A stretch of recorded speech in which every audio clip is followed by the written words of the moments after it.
નમસ્કાર દર્શક મિત્રો, હું સ્ટેફી કુનુડિયા જેએનજે ન્યૂઝમાં આપનું સ્વાગત કરું છું। વધારે સમય ન લેતા માત્ર એક જ વાત કરીશ, ખ્યાતિ હત્યાકાંડ। ઋષિકેશ પટેલ કેમ મૌન? જે યોજના હેઠળ 10 લાખ રૂપિયા આપવામાં આવે છે તેનો કેવી રીતે ઉપયોગ થાય છે ને માત્ર વાત રૂપિયાની નથી, અહીં વાત હત્યાની છે। કોઈ પણ વ્યક્તિના શરીરમાં તમે કોઈ સ્ટેન્ડ નાખી દો છો હૃદયમાં, કોઈને કહેતા નથી, પૂછતા નથી અને સીધી જ હત્યા થઈ જાય છે।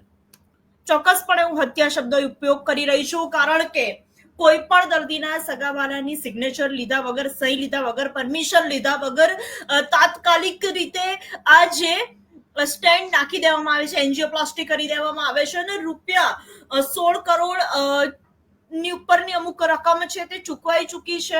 માત્ર 70 લાખ રૂપિયા બાકી હતા ખ્યાતિ હોસ્પિટલને ચૂકવવાના, અને તમામ કૌભાંડ જે છે બહાર આવી ગયું છે। આખો કાંડ જે છે બહાર આવી ગયો છે। અમુક આરોપીઓ ઝડપાઈ ગયા છે, અમુક પોલીસની પકડથી હજુ પણ દૂર છે। પ્રશ્ન એ છે કે તપાસ તો તમામની થવી જોઈએ। આરોગ્ય ખાતા હેઠળ તમામ વાત આવી રહી છે, જ્યારે તો આરોગ્ય ખાતાના જે મંત્રી છે ઋષિકેશ પટેલની પણ તપાસ થવી જોઈએ। જનતાની માંગ છે અને મીડિયા તો જનતાનો અવાજ છે। સોશિયલ મીડિયા પરથી સરેઆમ કહું છું, ઋષિકેશ પટેલને ક્રાઇમ બ્રાન્ચ બોલાવો અને એમની પણ તપાસ કરો, કારણ કે ગૃહમંત્રી, પ્રધાનમંત્રી તમામે કીધું છે કે આમાં જે પણ જોડાયેલા હશે ને કોઈને છોડવામાં નહીં આવે, ને આવું ક્રાઇમ બ્રાન્ચના અધિકારી કહે છે પ્રેસ કોન્ફરન્સમાં। તો આની સાથે તો સીધું જ કનેક્શન છે ઋષિકેશ પટેલનું। જો ઉદ્ઘાટનમાં આવી શકતા હોય તો પછી આવો, તપાસમાં પણ બોલાવો એમને। કોણ કોણ આની અંદર ઇન્વોલ્વ છે એ તમામની તપાસ નિષ્પક્ષ રીતે થવી જોઈએ। આ તમામ મુદ્દે મારી સાથે ચર્ચા કરવા માટે સ્ટુડિયોમાં હાજર છે શૈલેષ પરમાર, નેતા બીજેપી। શૈલેષજી, આપનું સ્ટુડિયોમાં સ્વાગત છે। સાગર શાહ કોંગ્રેસથી છે અને આપનું પણ સ્વાગત છે। મારો કાઉન્ટર ક્વેશ્ચન છે, ખ્યાતિ હત્યાકાંડ માટે કોણ કોણ જવાબદાર? સૌપ્રથમ શૈલેષજી આપની પાસે આવવા માંગીશ, આપ રૂલિંગ પાર્ટીથી છો તો શૈલેષજી। પ્રથમ તો સ્ટેફીજી, આપને અને આપની ટીમને અને જેએનજે ન્યૂઝને ખૂબ ખૂબ અભિનંદન આપું છું કે સતત ને સતત લોકોને સ્પર્શતા મુદ્દાઓની ચર્ચા કરે છે।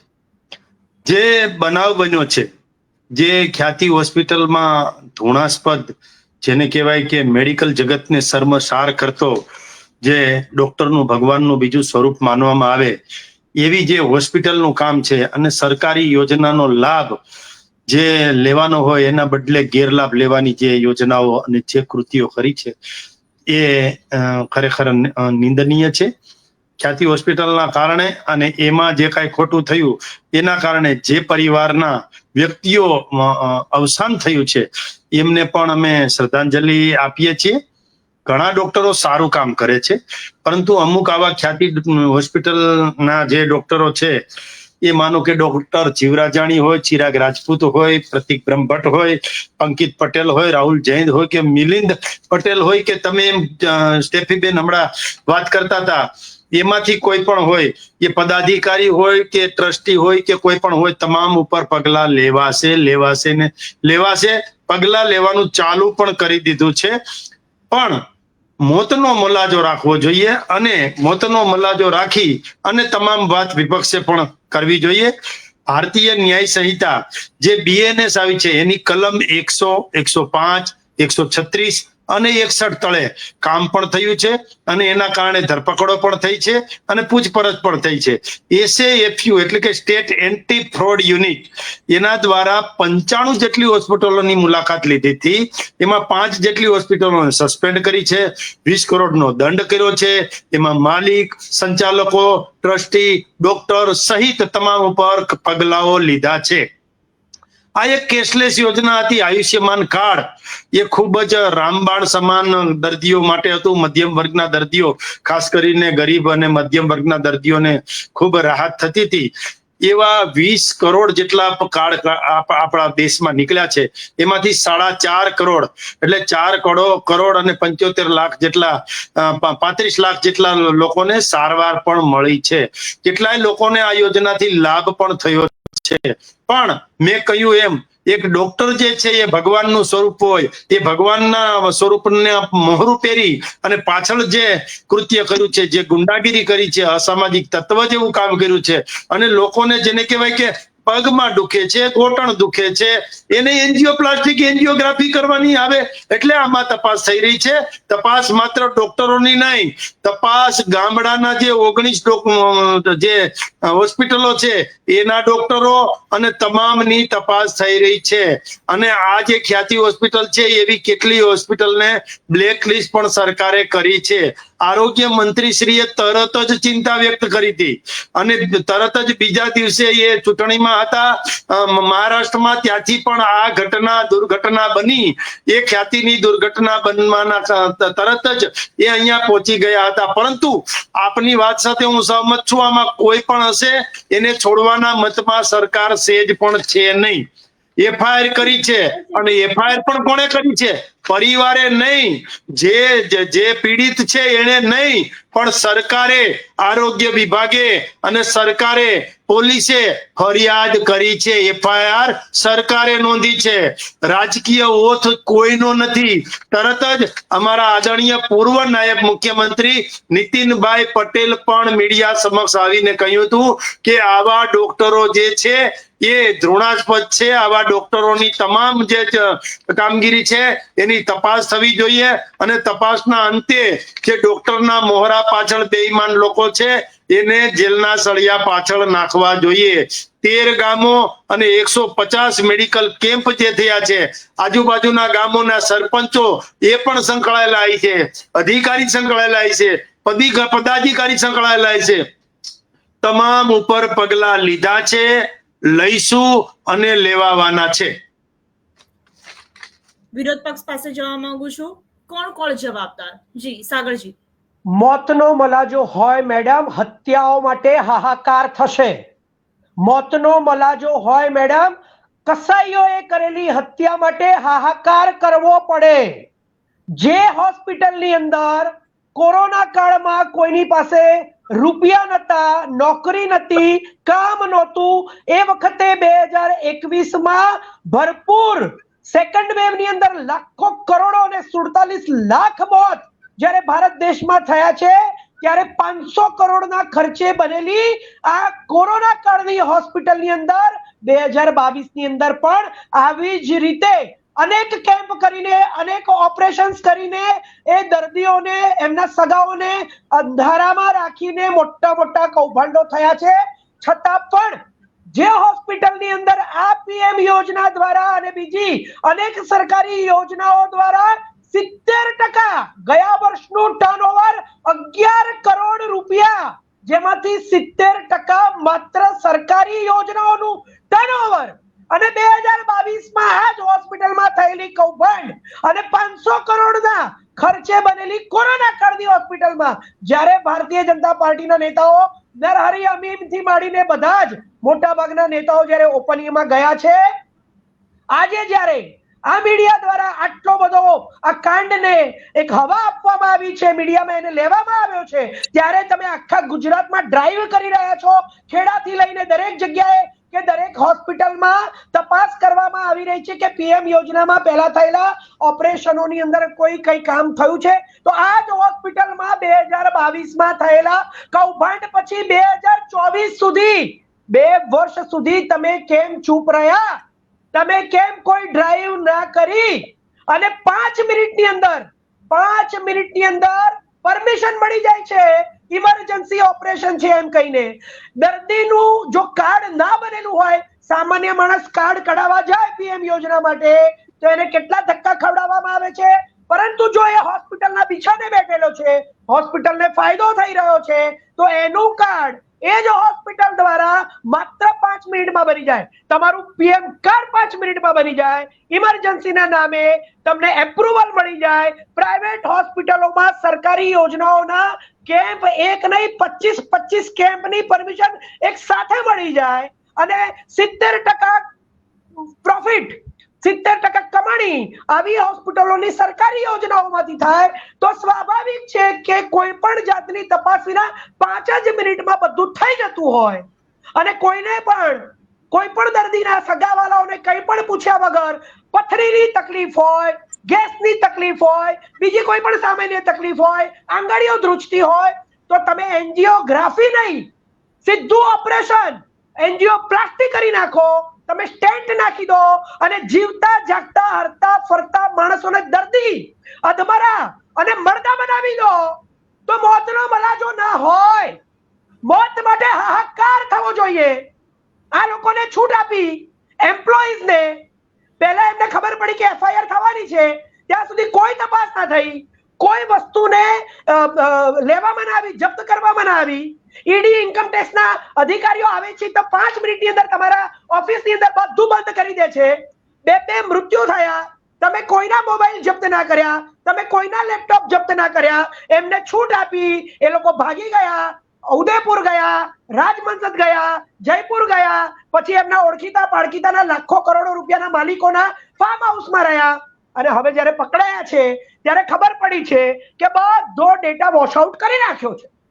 અને આગોતરા જામીન લેવા માટે લાખો રૂપિયાની ફી બોલાય છે કે 60 લાખ રૂપિયા આપીને આગોતરા જામીન લેવા માટે એ લોકોએ પ્રયત્ન કર્યા છે. એમના માણસો, એમના ચેરમેન, માલિકો ફોરેનમાં બેઠા છે, એ તો હાથ ઊંચા કરી દેશે કે કોઈએ ત્યાં કૌભાંડ કર્યું, એમાં હું શું કરું. અરે પણ તમે જ્યારે આ દેશની અંદર અને ખાસ કરીને આ ડબલ એન્જિનની ગુજરાતની સરકારમાં શિક્ષણ જગતની અંદર માફિયાઓ છે, ધવલ પટેલે સાબિત કર્યું છે, એસ્ટેટના જમીન માફિયાઓ છે, એમણે સાબિત કર્યું છે, અને આ હોસ્પિટલના મેડિકલ માફિયાઓ છે. આ ત્રણેયની જોડે આ જોડાયેલો છે કાર્તિક પટેલ. એનો એસ્ટેટનો પણ ધંધો છે, એનો જમીનનો પણ ધંધો છે, એનો શિક્ષણનો પણ ધંધો છે, અને એનો આ હોસ્પિટલનો પણ ધંધો છે. તમે વિચારો કે સામાન્ય માણસો લાખો, એક સેકન્ડ પૂરું કરું છું, લાખો કરોડો ડોક્ટરો હોય છે, બધા ખોટા નથી હોતા, પરંતુ જે લોકો સરકાર સાથે જોડાયેલા છે, જેમની પાસે કરોડો રૂપિયાની હોસ્પિટલ છે, જેમની પાસે પ્રાઇવેટ હોસ્પિટલ છે, જે લાખો કરોડોનું ચૂંટણીમાં ફંડ આપે છે, એવા લોકો જ્યારે આ કૌભાંડ કરે છે તો એની તપાસ એ હોસ્પિટલના લોકો ઉપર થવી જોઈએ. હવે પકડાઈ દીધા એમના એમ્પ્લોયને કે મળી ગયા છે, હવે એમના એમ્પ્લોય ઉપર પૂછપરછ થશે. જે 24 લાખ રૂપિયા લેવા માટે પાછો જોડાયો હતો એ ડોક્ટરને પણ આ લોકોએ ફસાઈ દીધો કે લઈ જા તારા 24 લાખ રૂપિયા. આ તમને સમજણ પડે છે? આરોગ્ય ખાતું, પ્રધાનમંત્રી, આ બધા ચૂપ છે. ચમરબંધીને નહીં છોડવામાં આવે, ચમરબંધી છૂટી ગયા, એમ્પ્લોયને પકડાઈ દીધા. પેલો જે બિચારો પોતાના 25 લાખ રૂપિયા લેવા આવ્યો હતો એને ફસાઈ દીધો કે તું તાર કરે ઓપરેશન.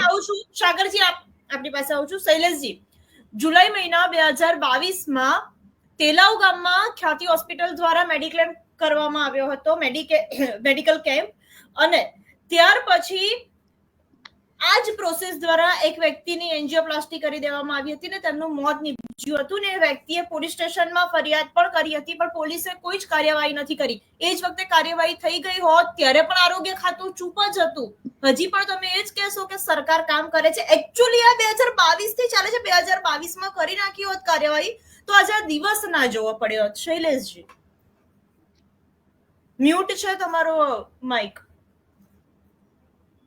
શૈલેષજી, તમારું માઇક મ્યુટ છે. સ્ટેફીજી, આપની વાત સાથે હું સંપૂર્ણ રીતે સહમત છું. અગાઉ પણ કાર્યવાહી કરવી જોઈતી હતી, પરંતુ ગુનેગારો છે એ છટકવાના સતત પ્રયાસો કરતા હોય છે. એટલા માટે ક્યાંક ને ક્યાંક આ બધું બન્યું અને સામે આવ્યું એ પછી જે પ્રકારની કાર્યવાહી કરી છે. મારા ભાઈબંધ મિત્ર સાગરભાઈ જે પ્રકારે બૂમ બરાડા પાડતા હતા, મોતનો મલાજો રાખવાનું એનામાં ક્યાંય દેખાણું નહીં એક પણ અંશ. એટલે અમે એ કહીએ છીએ કે મોતનો મલાજો રાખી આમાં કોઈ પણ પ્રકારની રાજનીતિને અસર ન થાય કે રાજનીતિ ક્યાંય ઘૂસી ન જાય, એ પ્રકારની વાત કરવી જોઈએ.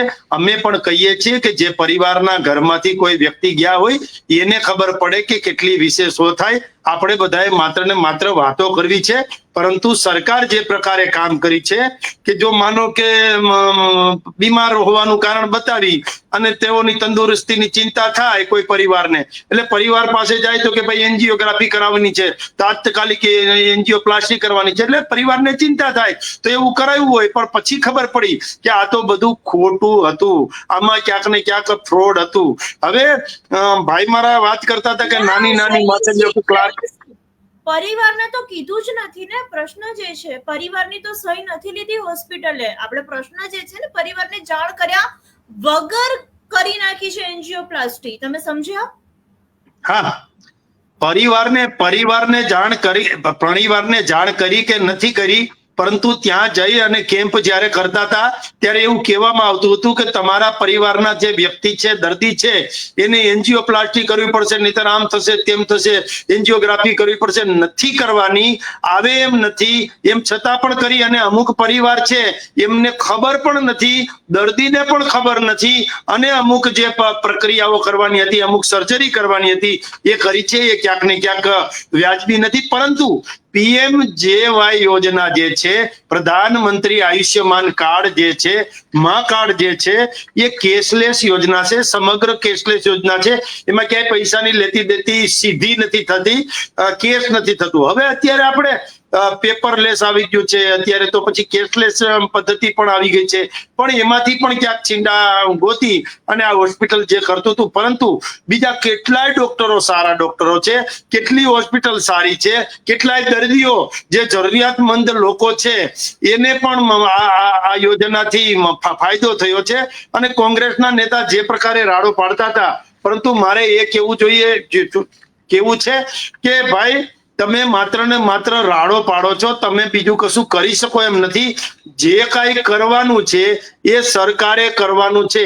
યોજના છે એ સરકારની યોજના છે. હવે તમે એમ કહો છો કે આ ખાઈ ગયા, ઓલું આમ થઈ ગયું, સરકારમાં આમ છે તેમ છે. અરે ભાઈ, યોજના જ સરકારી છે. PMJY યોજના છે, આયુષ્યમાન કાર્ડ જે છે એ યોજના જ સરકારી છે. આદરણીય નરેન્દ્રભાઈ મોદીએ આપેલી યોજના છે. આ જનતાના ટેક્સના રૂપિયા જ આપે છે ને, પર્સનલ ઘરના તો કોઈ રૂપિયા આપતું નથી. એટલે સરકાર જનતાના ટેક્સના રૂપિયા. શૈલેષજી, થોડો સુધારો કરવા માંગુ છું. સાગરજી કશું કહેવા માંગે છે? જનતાના ટેક્સના રૂપિયાથી જે કઈ સેવાકીય પ્રવૃત્તિ ચલાવવાની હોય સરકાર દ્વારા, એમાંની એક આ આરોગ્યની સેવા છે અને એ ચલાવી રહ્યા છે સરકાર. અને સરકાર સાથે કોઈ ચેડા કરતું હોય તો એને કોઈ કાળે છોડી શકાય. એને છોડવાના મતમાં સરકાર હોય. પેલા તો રિમાન્ડ ઉપર કોણ કોણ છે? કોઈ સિક્યુરિટી રિમાન્ડ પર નથી, કોઈ ક્લાર્ક રિમાન્ડ પર નથી, કોઈ અધિકારી રિમાન્ડ પર નથી. રિમાન્ડ પર છે ટ્રસ્ટી, રિમાન્ડ પર છે આયોજક, રિમાન્ડ પર છે ડોક્ટર. ચિરાગ પટેલ જે છે એ હોસ્પિટલના માલિક છે, પ્રતિક ભટ્ટ છે, પંકિત પટેલ છે, રાહુલ જૈન છે, મિલિંદ પટેલ છે. આ બધાને 30 નવેમ્બર સુધીના રિમાન્ડ આપ્યા છે અને હજુ પણ પકડવાના બાકી છે. આમાં જેટલા લોકોના મૃત્યુ થયા છે એમાં દૂધનું દૂધ અને પાણીનું પાણી કરવાનું છે.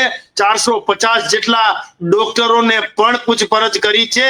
અને PMJY જે છે, PMJY એમાં એના અધિકારીઓ એમાં સંકળાયેલા, આ ખ્યાતિ હોસ્પિટલમાં સંકળાયેલા હોય એવા PMJY પ્રધાનમંત્રી જન આરોગ્ય યોજના છે એના અધિકારીઓને પણ રિમાન્ડ પર લીધા છે. 13 ગામોના 150 મેડિકલ કેમ્પ કર્યા. એ મેડિકલ કેમ્પના હાજર સરપંચો એને પણ આમાં પૂછપરછ કરી છે. એટલે તમામ લોકોની પૂછપરછ કરી છે. અને આરોગ્ય વિભાગ છે, સરકાર છે, એને FIR કરી છે. કોંગ્રેસે FIR નથી કરી, પરિવારે FIR નથી કરી, કોઈએ FIR નથી કરી. FIR કરી છે સરકારે, અને સરકાર જ આમાં દૂધનું દૂધ અને પાણીનું પાણી કરશે. દૂધનું દૂધ, પાણીનું પાણી થઈ ગયું છે. હું સાગરજી પાસે જવા માંગુ છું. જી સાગરજી, દરેક રાજ્યોમાં સરકારી સિવિલ હોસ્પિટલ, VS હોસ્પિટલ જેવી સરકારી હોસ્પિટલો હોય છે. 27 વર્ષથી તમે કહો છો કોંગ્રેસે નથી કર્યું, તો 27 વર્ષમાં તમે ગુજરાતના તમામ જિલ્લાઓમાં, તમામ તાલુકાઓમાં આ સરકારી હોસ્પિટલોને કેમ પ્રાઇવેટાઇઝેશનની જેમ સુપર એનું ઇન્ફ્રાસ્ટ્રક્ચર થી લઈ અને દરેક પ્રકારના ઓપરેશન ત્યાં મફતમાં થઈ જાય એવું કેમ ના કર્યું? કેમ તમારે PM યોજના લાવવી પડી? કારણ કે જો ત્યાં હોસ્પિટલમાં સરકારી તંત્રમાં ઓપરેશનો થશે તો તમને વોટ્સ નહીં મળે. પબ્લિક એમ કહેશે કે સરકારી હોસ્પિટલમાં મારું ઓપરેશન થયું, પરંતુ PM યોજના હોય, PM એ આપ્યું, PM એ નથી આપ્યું. મેડમે કહ્યું કે લોકોના ટેક્સના પૈસા છે, એ ટેક્સના પૈસાથી તમે સરકારી યોજનાઓ બનાવો છો અને પ્રધાનમંત્રીના નામે એને સ્પ્રેડ કરો છો. તમે 10 વર્ષથી સેન્ટ્રલમાં પણ છો. ચૂંટણી જીતવા માટે તમે 70 વર્ષના લોકોને ચૂંટણી લક્ષી મફત 10 લાખનું ઇનામ આપ્યું આ યોજનામાં, તો 10 વર્ષ પહેલા કેમ ના આપ્યું? તમે કેમ PM યોજનાઓ લાવો છો? તમે લાખો કરોડોની પીએમ યોજનાઓ આટલી સરસ રીતે સફળ રીતે દરેક પ્રાઇવેટ હોસ્પિટલમાં સારી રીતે પાર પાડો છો, તો તમારી સરકારમાં 156 લાયા પછી બીજા વધી ગયા એનો ગર્વ લો છો અને કોંગ્રેસ કશું નથી કરતી. તો 27 વર્ષમાં તમામ જિલ્લા, તમામ તાલુકાની, તમામ રાજ્યોની સરકારી હોસ્પિટલમાં દરેક પ્રકારના ઓપરેશન મફતમાં કેમ નથી? મોતનો મલાજો રાખવાનો હોય, બરાડા નથી પડતો, આ મોતનો મલાજો મોરબીમાં તમે રાખ્યો? ત્યાં આગળ પ્રધાનમંત્રી મુલાકાત લેવા આવે તો લાખો કરોડો રૂપિયાનો ખર્ચો કરીને મોરબીને શણગારવામાં આવ્યું, ત્યારે 138 લોકોના મોતનો મલાજો તમને યાદ નતો આવતો? મોતનો મલાજો તમે તક્ષશિલામાં રાખ્યો? મોતનો મલાજો તમે રાજકોટમાં 30 જણા સળગીને ભડથું થઈ ગયા, કોને સજા મળી? 5 વર્ષ થયા તક્ષશિલામાં.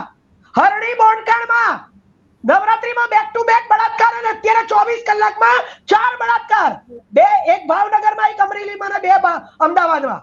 કયા મોતનો મલાજો રાખો છો તમે?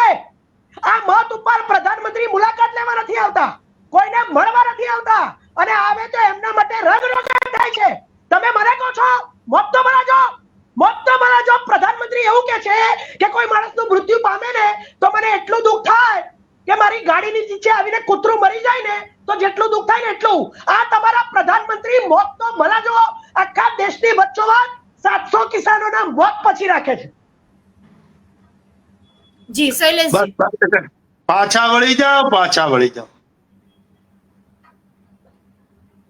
જે પ્રકારે પ્રધાનમંત્રીને કહો ભાઈ સાગરભાઈ, પાછા વળો અને રાડો પાડોમાં જે પ્રકારની દુર્ઘટનાઓ તમે કીધી છે મોરબીથી લઈ અને હરણી કાંડ સુધીની, તો એ જેટલી દુર્ઘટનાઓ થઈ છે એ તમામ દુર્ઘટનાઓમાં પગલા લેવાયા છે.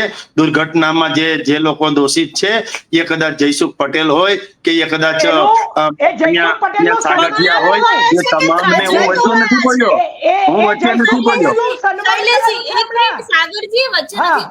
સાગરજી, નહીં, એ જયસુખ પટેલનું નામ લીધું ને એનું હમણાં સન્માન કરાયું છે. સરકારે કર્યું, સન્માન સરકારે કર્યું છે. સરકારની જોડાયેલી સંસ્થાઓ. શરમ કરો ને યાર, તમને એટલે તમે શરમ કરો. તમારી વચ્ચે પણ હું નથી બોલતો, અને જે કાંઈ કર્યું છે ને એ સરકારે નથી કર્યું. સરકારે પગલાઓ લીધા છે અને જેલના સળિયાની પાછળ મૂક્યા છે, અને બધું જ કામ થશે. તમને જેટલી ઉતાવળ છે ને એટલી ઉતાવળે કઈ કામ ન થાય અને ઉતાવળે આંબા ન પાકે. અમારી સરકાર છે ને એ સત્તાના મદમાં નથી રાખતી, અમે સત્તાને સેવા માનીએ છીએ. અમારું માઇક્રો મેનેજમેન્ટ અને કેડર બેઝ પાર્ટી હોવાના કારણે અમે કામ કરીએ એ સચોટ કામ કરીએ છીએ. અમે બોલીએ એટલું કરીએ છીએ, અમારે જેટલું કરવાનું હોય એટલું જ બોલીએ છીએ. એટલે તો કહીએ છીએ કે ધીરે ધીરે રેમ ના, ધીરે સબ કુછ હોય, માલી સિંચે 100 ઘડા, આખિર ઋતુ આયે ફલ હોય. જ્યારે જેનો સમય આવશે એટલે થઈ જશે અને તમારા મોઢા પણ બંધ થઈ જશે. આ જેટલી દુર્ઘટનાઓ થઈ અને મૃત્યુ જે લોકોના અવસાન થયા છે એના ઉપર તમે જે જોરથી બોલતા હતા એમાં એવું લાગે કે કોઈ ચૂંટણી ભાષણ કરો છો, તમે મત માંગવા નીકળ્યા છો. તમે આમાં રાજનીતિ ના કરો, આમાં મોતનો મલાજો રાખો. જ્યારે કોઈનું અવસાન થયું હોય ત્યારે એના પરિવારની સામે જોવો કે એના પરિવારની હાલત શું છે. તમે બધી જ બાબતોમાં ક્યાંય ને ક્યાંય કોંગ્રેસના લોકો મોત થયું હોય, અવસાન થયું હોય, દુર્ઘટના ઘટી હોય, વાવાઝોડું આવ્યું હોય, કમોસમી વરસાદ આવ્યો હોય, ખેડૂત હેરાન હોય, વેપારી હેરાન હોય, મહિલાઓ હેરાન હોય, કોઈ ગામડાના લોકો હેરાન હોય, તમામ બાબતે રાજનીતિ ના કરો. રાજનીતિનો સમય હશે, તમારા ભાષણ કરવાનો પણ સમય હશે, ત્યાં ભાષણ કરજો. પણ ક્યાંય કોઈનું મૃત્યુ થયું હોય ત્યારે સરકારની કામગીરીમાં ક્યાંય ખોટ હોય, ક્યાંય ખામી હોય, ક્યાંય મિસ્ટેક હોય, ક્યાંય ભૂલ હોય તો કેજો. પણ આવી રીતે બોમ્બરાડા પાડી અને કોઈને ઉતારી પાડવાના ધંધા ના કરશો. અધિકારીઓ કામ કરે છે, પોલીસ વર્ગ પોલીસનું કામ કરે છે, કાયદો કાયદાનું કામ કરે છે, ન્યાયતંત્રનું કામ કરે છે, મીડિયા પણ એનું કામ સારી રીતે કરે છે. પણ વિપક્ષના લોકો જે રીતે મુદ્દાને ઉછાળી રહ્યા છે જાણે કે કોઈ મરે તો એનો તમે ઉત્સવ ઉજવવા માટે એ તમને મુદ્દો મળી જતો હોય એ પ્રકારની વાતો કરો છો. ક્યાંક ને ક્યાંક એ વ્યાજબી નથી. અને આવી પ્રતિષ્ઠિત ચેનલ જેએનજે જેવી પ્રતિષ્ઠિત ચેનલ ઉપરથી જ્યારે તમે રાડો અને બમ ભરાડા ઉપાડીને વાત કરો છો? આ મોતનો મલાજો નથી સાગરભાઈ. તમે શું કરો છો? તમને સમજાવવાના પ્રયત્ન કરીએ છીએ. પ્રધાનમંત્રી અને ગૃહમંત્રીની જેમ ડ્રામા ના કરો. ડ્રામા તો જોકર કરે છે. એક જોકર છે ને એ આમાં દેશમાં ને વિધાનસભા લોકસભામાં ને બધે નાનું એવું બંધારણ લઈને રખડે છે ને જોકર, એનું તમે ચિંતા કરો. ફેંકુના કારણે આ બધું કરવું પડે છે, કારણ કે દેશમાં એક મોટો ફેંકુ આવી ગયો છે. એ ફેંકુ જે નાટકોનો ડ્રામા કરે છે ને એના કારણે અમારે બધું કરવું પડે છે. સમજ્યા? તમે પેલા જોકર બોલે ને એટલે મેં ફેંકુ કહ્યું. Behaviour language. ઓકે, મુદ્દા પરથી ના ભટકતા ફરીથી મુદ્દા પર આવીશું. ખ્યાતિ હોસ્પિટલનું લાયસન્સ રદ થઈ ગયું શૈલેષજી?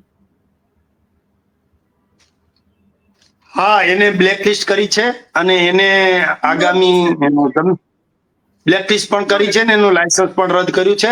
અને આગામી એ કોઈ પણ યોજના, આયુષ્યમાન યોજના હોય કે સરકારની કોઈ પણ યોજના હોય, એ એકેય યોજનાનો લાભ એમને નહીં મળે. અને આગામી દિવસોમાં એનાથી પણ કડક પગલા લઈ અને ખ્યાતિ હોસ્પિટલને તમામ બાબતમાંથી એને ખાલી હોસ્પિટલને નહીં, એ હોસ્પિટલ સાથે સંકળાયેલા ડોક્ટરો, એ હોસ્પિટલ સાથે સંકળાયેલી બીજી હોસ્પિટલો, એ તમામની ઉપર કાર્યવાહી થઈ છે. અને એના સંચાલકને પણ બ્લેકલિસ્ટ કર્યા છે. એના કેટલાય જરૂરિયાતમંદ જે લોકોને છેતરા છે એને પણ વળતર આપવાની પણ વાત કરી છે. અને સરકારની યોજનાનો ગેરલાભ ઉપાડ્યો છે તો એનો એકાઉન્ટ પણ ફ્રીઝ કર્યું છે. તમામ બાબતની તપાસ કરી છે.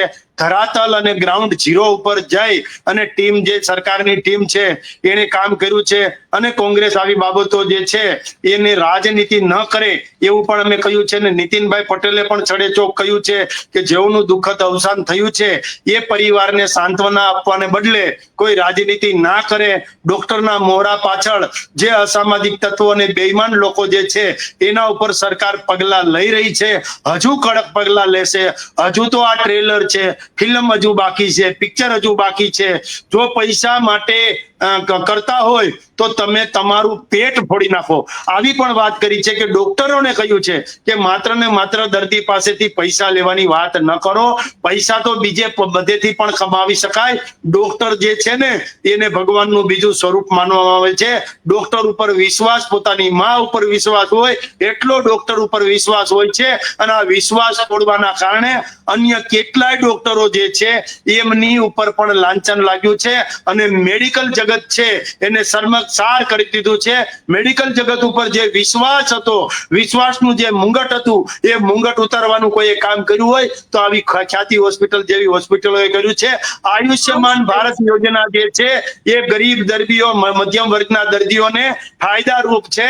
અને એને ફાયદો થાય છે. એ ફાયદો કરવા માટે હવે તો એમ કહ્યું છે કે 70 વર્ષના તો કોઈ પણ વ્યક્તિ હોય એની આવક પણ જોવામાં નહીં આવે. અને એની સારવારની જવાબદારી આદરણીય નરેન્દ્રભાઈ મોદીની એનડીએ સરકારે લીધી છે. એ માટે પણ હું અભિનંદન આપું છું. જી સાગરજી, ગુજરાતના કેગના રિપોર્ટ્સ આવ્યા છે, એક વાર નહીં અનેક વાર. અને ખાસ કરીને સરકારી યોજનાઓમાં આ જે પીએમ જય યોજના છે, જેના પહેલા નામ અલગ અલગ હતા, અત્યારે પીએમ જય યોજના છે, એની ઉપર ખાસ ગુજરાત કેગનું ઓડિટિંગ એક વાર નહીં અનેક વાર બહાર આવ્યું છે કે સૌથી વધારે ભ્રષ્ટાચાર અને એક જ ફોન નંબર ઉપર અનેક કાર્ડની ઉપર અનેક પ્રકારના ભ્રષ્ટાચાર થઈને અનેક લોકોના એકના એક ફોન નંબર દ્વારા પૈસા કપાઈ ચૂક્યા છે. બરાબર છે? આ આરોપો પહેલી વખત નથી લાગ્યા, અનેક વાર લાગ્યા છે. બીજું, આ હોસ્પિટલની તમે વાત કરી કે એનું બંધ થઈ ગયું કે નહીં, એનું લાયસન્સ બંધ થઈ ગયું નહીં. મેડિકલ ક્લિનિકલ એક્ટ હેઠળ આ ખ્યાતિ હોસ્પિટલ રજિસ્ટ્રેશન એનું થયું જ નથી. એવું કોણે કહ્યું? હાઈકોર્ટમાં કહ્યું.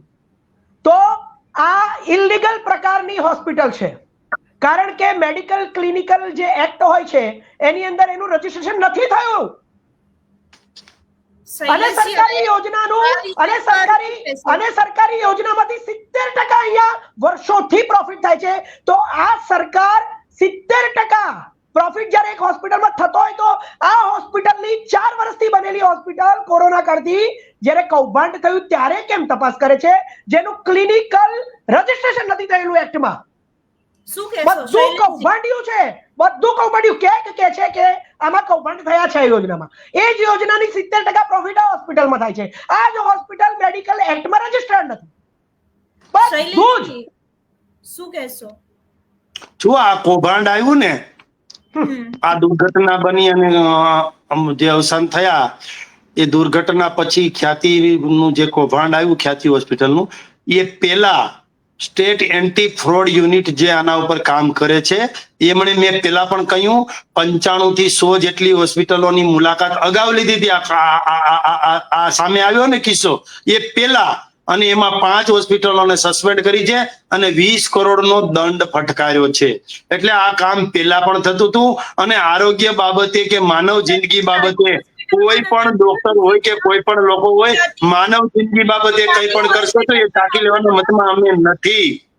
ખ્યાતિ હોસ્પિટલમાં નહોતી થઈ વિઝિટ? હા, આજે ખ્યાતિ હોસ્પિટલ માનો કે હોસ્પિટલો અત્યાર સુધી ગુજરાતની જે હોસ્પિટલો છે એમાં ગયા હોય પણ ખ્યાતિ હોસ્પિટલની મુલાકાત ન લીધી હોય, એમાં આ બન્યું હોય. પરંતુ જે હોસ્પિટલો લિસ્ટમાં હતી એવી 95 હોસ્પિટલોની મુલાકાત લીધી હતી. આગામી દિવસોમાં ખ્યાતિમાં પણ ખ્યાતિનું પાપનો ભાંડો પેલા ફૂટી ગયો, નહીતર એમાં પણ મુલાકાત લે. એવું નથી. એક મિનિટ, આજે વિઝિટ કયા યરમાં થઈ હતી, કયા વર્ષમાં મને કહી શકો છો શૈલેષજી? કયા વર્ષમાં? 2024 માં જ થઈ હતી. અને આ 2024 ના ઓક્ટોબર અને નહીં, ઓગસ્ટ સપ્ટેમ્બર અને ઓક્ટોબરમાં 3 મહિનામાં જ આ થઈ હતી. અને ત્યાં સુધીમાં આ 95 હોસ્પિટલની મુલાકાત લીધી હતી. જી, હવે મારો પ્રશ્ન ધ્યાનથી સાંભળજો શૈલેષજી. 2024 માં એમણે ખ્યાતિની વિઝિટ લીધી. 2022 થી ખ્યાતિ ઉપર પોલીસ કેસ થયો છે, અરજી થઈ હતી તેલાવ ગામ થકી આ જ મુદ્દે. ત્યારે પણ આરોગ્ય વિભાગ ચૂપ હતું, ત્યારે પણ પોલીસ ડિપાર્ટમેન્ટમાં કંઈ જ નથી કર્યું, ત્યારે પણ સરકાર ચૂપ હતી. તો 2024 માં કેમ ખ્યાતિ હોસ્પિટલની વિઝિટ ના લીધી? બેઝિકલી તો એમણે ખ્યાતિ હોસ્પિટલની વિઝિટ લઈ લેવી જોઈતી હતી 2022 માં જ, પણ આ વસ્તુ તો 2022 થી જ સામે આવી ગઈ છે. તેલાવ ગામમાં લીગલ અરજી કરવામાં આવી છે, તો ત્યાંના પોલીસ સ્ટેશનમાં પણ પૂછપરછ થવી જોઈએ. ક્રાઇમ બ્રાન્ચ છે જે તે સમયે 2022 માં જુલાઈ મહિનામાં તેલાવ ગામના જે પણ પોલીસ સ્ટેશન છે તેના પીઆઈ ને તેના આ કેસના આઈઓ ને પણ બોલાવવા જોઈએ. અને વિઝિટ જેણે કરી છે એનું પણ ધ્યાનમાં લેવું જોઈએ કે ખ્યાતિ હોસ્પિટલની વિઝિટ કેમ નહોતી કરી 2024 માં. સાગરજી કશું કહેવા માંગે છે? સાગરજી. હા, એક નાનકડો સવાલ શૈલેષભાઈને. સારું કામ કર્યું, ચલો વિઝિટ કરી માની લીધું. જેવી રીતે અમુક ટાઈમ પછી આખા ગુજરાતમાં લાયસન્સ માટે ડ્રાઈવ કરવામાં આવે છે કે 15 દિવસ સુધી લાયસન્સ નહીં હોય તો લાખો કરોડો રૂપિયા લોકોના પડાવી લેવામાં આવે છે, એવી જ રીતે હેલ્મેટ માટે કરવામાં આવે છે. તો તમે લોકો થોડા વખત પહેલા બધા વંદાઓ અને ગરોળીઓ બધું ખાવામાં નીકળતું હતું, ત્યારે બધી રેસ્ટોરન્ટ્સ ને હોટેલ્સના નાટકો કર્યા ત્યાં આગળ એમના રસોડામાં જઈને. તો હવે બધું બંધ થઈ ગયું છે. તો આ હોસ્પિટલો માટે, એ તો બધા સામાન્ય માણસો માટે હોય, સામાન્ય માણસના પૈસા પડાવો છો તમે. આ હોસ્પિટલની ડ્રાઈવ કેમ નથી કરતા? અને ખાસ કરીને જ્યારે જે હોસ્પિટલમાં 5 મિનિટમાં પરમિશન આપી દે છે ગવર્મેન્ટ પોતે, અને જેની 70% કમાણી સરકારી યોજનાઓમાંથી આવે છે, એ તો હોસ્પિટલ સરકારની નજરમાં 24 કલાક હોય ને. તો એની કેમ ડ્રાઈવ ના થઈ? એને કેમ વિઝિટ ના કરવામાં આવી? આ કેમ દેખીતો પ્રશ્ન છે. આ તો દેખીતો પ્રશ્ન છે કે જ્યાં 70% પ્રોફિટ તમારી સરકારી યોજનાઓમાંથી થાય છે, એટલે તમે માની લીધું કે ત્યાં બધું બરાબર ચાલે છે, કારણ કે 70% ઓપરેશનો સરકારી યોજનાના અહીંયાથી થાય છે. તેની વિઝિટ નહીં કરવાની? એટલે ડોક્ટરો જેવી મેડિકલ લાઈનમાં લાખો કરોડો રૂપિયા કમાતાની કોઈ ડ્રાઈવ નહીં, પણ સામાન્ય રેસ્ટોરન્ટ હોય હોસ્પિટલ ઋષિકેશ પટેલના ચૈતાની હોસ્પિટલ. આરોગ્ય મંત્રી આ બધા હપ્તા જાય છે, હપ્તા નીચેથી ઉપર સુધી. આ કૌભાંડો ઉપરના લોકોને છાવરવા આ 4-5 એમ્પ્લોયને પકડાઈ દીધા છે. હવે એના નામે કેસ ચાલ્યા કરશે, તક્ષશિલાની જેમ 5 વર્ષ માટે, મોરબીની જેમ 4 વર્ષ માટે. મતલબ સાગરજી એક જ મિનિટ, હપ્તા એટલે મતલબ 16 કરોડમાં શું લાગે છે? ઋષિકેશ પટેલ હાથ થોડી નાખે, આટલા ઓછા? બહુ ઓછો હપ્તો જાય, વેચો તો બહુ ઓછો હપ્તો જાય. નહીં, મારી વાત સાંભળો. આટલા ઓછા રૂપિયા માટે શું લાગે છે? ના, આ છે ને રીતસરનું એક કૌભાંડ છે. જો સૌથી પહેલા તો સરકારી હોસ્પિટલોને પ્રમોટ નહીં કરવાની, એને સારી નહીં કરવાની, એટલે ગુજરાતની જનતા જાય ક્યાં? પ્રાઇવેટ હોસ્પિટલમાં. પ્રાઇવેટ હોસ્પિટલમાં શું હોય, મોંઘી હોસ્પિટલો હોય એટલે શું કરવાની કે સરકારની યોજના કાઢવાની. એટલે એમ કે વાહ વાહ ભાઈ પ્રધાનમંત્રીએ યોજના લાયા. હવે એ યોજનાઓમાં જે મોટી સરકારી પ્રાઇવેટ હોસ્પિટલો એમના મળતિયાઓની, એમના પોતાના મિત્રોની બનાવેલી, જે એમાં ટ્રસ્ટી હોય પણ એ ડોક્ટરોને બનાવે, ત્યાં સરકારી યોજનાઓના ઓપરેશન ગામડે જઈને સામેથી જઈને કેમ્પો કરીને બસો ભરીને લાઈને કરી જ નાખવાના. એટલે સરકારી યોજનામાંથી સીધા પેલા પૈસા કપાઈ જાય બધા એમાં. હવે એને માણસને કઈ થયું જ ના હોય તો એના ઓપરેશનમાં ખર્ચો કેટલો આવવાનો? તો મોટા ભાગના પૈસા કૌભાંડ છે. It's a scam. It's a apparently scam. કદાચ મારી એજ બહુ જ નાની છે, તમે અનુભવી વ્યક્તિઓ છો બંને નેતાઓ, પણ સિરિયસલી મારો એક પ્રશ્ન છે કે વીએસ હોસ્પિટલ બી કેટલા ટાઈમથી આ જ બાબતે કંઈક ઝઘડી રહી છે ને. વીએસ હોસ્પિટલ બહુ નાની હતી ત્યારથી બહુ સારું નામ હતું કે ભાઈ જે પેશન્ટ એકદમ ગરીબ હોય ને એને સારું, અને એવી કેટલી હોસ્પિટલ છે. તો એવી જ હોસ્પિટલમાં આપણે આ યોજનાઓ કરી દીધા, પ્રાઇવેટાઇઝેશન કરો છો ને એમાં તકલીફ થાય છે. એનું એક ઉદાહરણ હું તમને આપવા માંગુ છું શૈલેષજી. હું એડમિટ હતી આરના હોસ્પિટલમાં, અને આરના હોસ્પિટલે મને વોમિટ થતી હતી, મારી તબિયત બિલકુલ બરાબર નથી, WBC કાઉન્ટ કંટ્રોલમાં નતા આવતા, સાંભળજો સાગરજી. અને મને આરના હોસ્પિટલે ડિસ્ચાર્જ આપી દીધો 9મા દિવસે, કારણ કે મારો મેડિક્લેમ હતો 15 લાખનો. એટલે એકવાર મેડિક્લેમ લઈ લીધો, મારી કન્ડિશન બિલકુલ બી સારી નથી, હું બીજી વાર એડમિટ થઈ તો ત્યાં કાઉન્ટર પર 11,000 ભરવાનો હોય છે. એ ભરવા માટે આપણે રેડી હતા અને મને કહેવામાં આવ્યું એન્ડોસ્કોપી કરવી પડશે. તો મેં ખાલી એટલું જ કીધું કે પહેલા તમે મારું કેશલેસ મેડિક્લેમ છે એ મૂકો અને ત્યાર પછી મને કહો. તો મારી સાથે ઝઘડો કરવામાં આવ્યો જલ્પા સુમાની દ્વારા. એટલો ઝઘડો. રોહિત જોશી ત્યાંનો છે ડોક્ટર છે કે લુખ્ખા તત્વ, મને ખબર નથી પડતી, કે એક નંબરનો લુખ્ખો માણસ જેને કહી શકું હું સરેઆમ સોશિયલ મીડિયા પરથી. એટલા માટે કહું છું કે એને આજુબાજુના, હું એકલી હતી રૂમમાં, મારા રૂમમાં આવે છે, આજુબાજુના દર્દીઓને મારા રૂમમાં બોલાવે છે અને મારા રૂમમાં બધા દર્દીઓની સામે મારું અપમાન કરે છે કે તમને ખબર નથી પડતી, તમે તો આમ છો, અને મને કહે છે તમને કશું જ નથી થયું. તો મને કશું જ નથી થયું તો તમે મને કઈ બોટલ ચડાવી છે અને કેમ ચડાવી છે પણ પ્રશ્ન હતો. તો આ પ્રશ્ન મેં ઋષિકેશ પટેલને ફોન કર્યો, તો ઋષિકેશ પટેલના પીએનો આ જવાબ હતો શૈલેષજી કે આ સરકારી હોસ્પિટલ નથી ને એટલે અમે કશું નથી કરી શકતા. હવે ત્યાં PMJY યોજના ચાલે છે આરના હોસ્પિટલમાં, તો એ કેમ આપી? હવે શૈલેષજી, આ ઋષિકેશ પટેલનો આ જવાબ તમને યોગ્ય લાગે છે આરોગ્ય મંત્રી તરીકે? મને તો એવું થાય છે કે આના કરતા ઋષિકેશ પટેલ આ પદ મૂકી દે તો હવે સારું થાય જનતાનું. બીજા તો ઘણા એક નાનકડી વાત કેવી છે, એક નાનકડી વાત. સાગરજી, શૈલેષજી, યોગ્ય લાગે છે? શું લાગે છે આ જવાબ ઋષિકેશ પટેલના પીએનો? જે તમે આયરના હોસ્પિટલ છે એમાં આપ એડમિટ થયા અને એમાં તમારી સાથે જે કઈ ઘૃણાસ્પદ વાતો થઈ અથવા તો તમારું અપમાન કરવામાં આવ્યું, તમારું તો તમે તો ખૂબ મોટા માણસ છો, પણ નાના દર્દીઓનું પણ અપમાન થાય અથવા તો કોઈ લેડીઝનું અપમાન થાય, કોઈ સ્ત્રીનું અપમાન થાય, એ અત્યારની જે સરકાર શાંતિ સલામતી અને સુખાકારીને મહત્વ આપનારી સરકાર, એ સરકારમાં તો એ બાબત ચાખી લેવામાં આવે જ નહીં. અને વાત રહી, તમે ફોન કર્યો તો અને જે આરોગ્ય મંત્રીશ્રીના પીએ ઉપાડ્યો અને તમારી સાથે જે વાત કરી છે એવી વાત પણ ન કરવી જોઈએ, યોગ્ય મદદ પણ કરવી જોઈએ, એ પણ હું માનું છું. પરંતુ ઋષિકેશભાઈ પટેલ એમણે જે કામગીરી કરી છે એ કાબિલેદાર છે, એટલા માટે કે એ ખ્યાતિ હોસ્પિટલનું જે દુર્ઘટના બની એમાં પણ આરોગ્ય વિભાગની ટીમે ખૂબ સારું કામ કર્યું છે. આયુષ્યમાન ભારત કાર્ડ જે છે એ યોજના સારી રીતે લાગુ થાય એ માટે પણ સારું કામ કર્યું છે. શૈલેષજી, दुर्घटना ना वापरसो, कांड, लोगों की जिंदगियां उजड़ गई इसमें. कांड ना कही शकाय बेन, कांड ना कही शकाय. કાંડ કોઈનું મૃત્યુ થાય ને, કોઈનું મૃત્યુ થાય ને એનો મલાજો રાખવો પડે. તમે કોંગ્રેસની જેમ કાંડ ના કહો, તમે એક મીડિયા છો, એ લોકશાહીનો ચોથો સ્તંભ છો. કોંગ્રેસ જવાબદાર નથી એમાં ક્યાંય. આપણે બધાએ કાંડ ન કહી શકીએ, આપણે એને દુર્ઘટના કહેવી પડે. These are all કાંડ ના કહેવાય, દુર્ઘટના કહેવાય.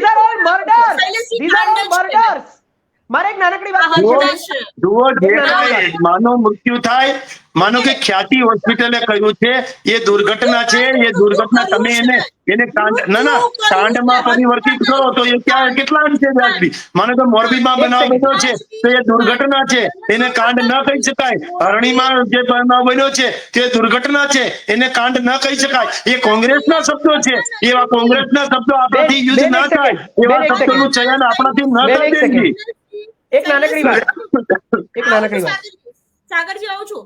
શૈલેષજી, પહેલી વાત, એને કાંડ કેમ ના કહેવાય ને એનો જવાબ આપો. કેમ ના કહેવાય? હવે આ વાતને મર્જ ના કરશો તમે હરણી કે મોરબી, પછી હું મણિપુરમ અંદર એડ કરીશ ને તો નહીં સારું લાગે. એટલે આ મુદ્દા પર રહો. મેં હજી સુધી નથી વાત કરી અમુક મુદ્દાઓની, કારણ કે મુદ્દાથી ભટકી ના જઈએ. આને કાંડ કેમ ના કહેવાય શૈલેષજી? મૃત્યુ થયું નથી, હત્યા કરી છે. મૃત્યુ થયું નથી, હત્યા કરી છે. અને કાંડ કેમ ના કહેવાય? મને કાંડની વ્યાખ્યા કહી દો. હું કાંડ નહીં કહું. ચલો, માફી માંગી દઈશ સોશિયલ મીડિયા પર સરે આમ છડે ચોક. મને કહી દો આને કાંડ કેમ ના કહેવાય શૈલેષજી? કાંડ જુઓ, કેમ ના? જે પ્રકારનું કૃત્ય થયું છે, જે પ્રકારનું કૃત્ય થયું છે એ ધૃણાસ્પદ છે, એ વખોડવા લાયક છે. એ જે પરિવારના સભ્યોનું જે અવસાન થયું છે એને શ્રદ્ધાંજલિ પણ આપીએ છીએ. સાથે ખ્યાતિ હોસ્પિટલ છે એમણે જે કૃત્યો કર્યા છે એ કૃત્યો માટે પણ કડક કાર્યવાહી કરીએ છીએ. આ જે દુર્ઘટનાઓ ઘટે છે એ દુર્ઘટનાઓ ઉપર કાર્યવાહી થાય છે. કાયદો કાયદાનું કામ કરે છે, ન્યાયતંત્ર ન્યાયતંત્રનું કામ કરે છે, પાર્ટીઓનું કામ કરે છે. પરંતુ જેને કહેવાય ને કે જેના પરિવાર ઉપર આભ ફાટ્યો હોય એને ખબર હોય. આપણે આ રીતે કાંડ કે એવા શબ્દો વાપરીએ, મને વાંધો નથી, તમને વાપરવાની છૂટ છે. અને ભાઈ સાગરભાઈને પણ એ શબ્દો વાપરવાની છૂટ છે, પણ મારાથી એ શબ્દ ના વાપરી શકાય. હવે હું સાબિત કરી. નહીં, મેડમ મને જવાબ આપવા દો. તમે જે સવાલ એમને કર્યો કે આને કાંડ કેમ ના કહેવાય, એ આ સાહેબ સાબિત ના કરી શક્યા અને મને કહે છે કે સાગરભાઈ બોલી શકે. હું સાબિત કરીને બતાવું કે આને કાંડ કેમ ના કહેવાય. હું અહીંયા ડિબેટમાં બેઠો છું બેન, તમે બેઠા છો, શૈલેષભાઈ બેઠા છે. આપણે ત્રણેય જણા આ મુદ્દા પર વાત કરી રહ્યા છે. આપણી જે ભાષા અને આપણા શબ્દો છે એ જ્યારે એનું એનાલિસિસ કરવામાં આવે તો હું ભાગી નહીં જાઉં બેન. હું જવાબ આપવા અહીંયા બેસીશ, કારણ કે મને ખબર છે કે હું શું શબ્દ બોલ્યો છું. I will reply.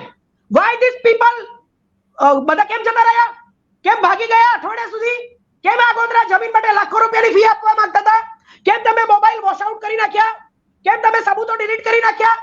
તમે જો ચોરી નથી કરી, તમે ખોટા ઓપરેશનો નથી કર્યા, વજીરણે સ્વીકાર્યું કે મેં આડેધડ ખોટા ઓપરેશન કર્યા છે. અરે આ ડોક્ટર સ્વીકારે છે એનો, અને તમે કહો છો કાંડ ના કહેવાય. Doctor, the person who is working in ખ્યાતિ, એને કીધું કે મેં 20 ઓપરેશન કર્યા આડેધડ, પૈસા કમાવા માટે કર્યા. એવું કહ્યું એને, પૈસા કમાવા માટે કર્યા. એને તમે કહો છો કાંડ ના કહેવાય. તો આ લોકો ભાગી કેમ ગયા અઠવાડિયા સુધી? તો જો અરે ભાઈ યાર, બંધ થાવ ને યાર, શરમ કરો ને. કોઈ ગુનેગાર હોય ને કે ગુનો કરી અને ત્યાં જાય છે, જ્યાં જાય ત્યાંથી પકડવાની જવાબદારી પોલીસની હોય છે.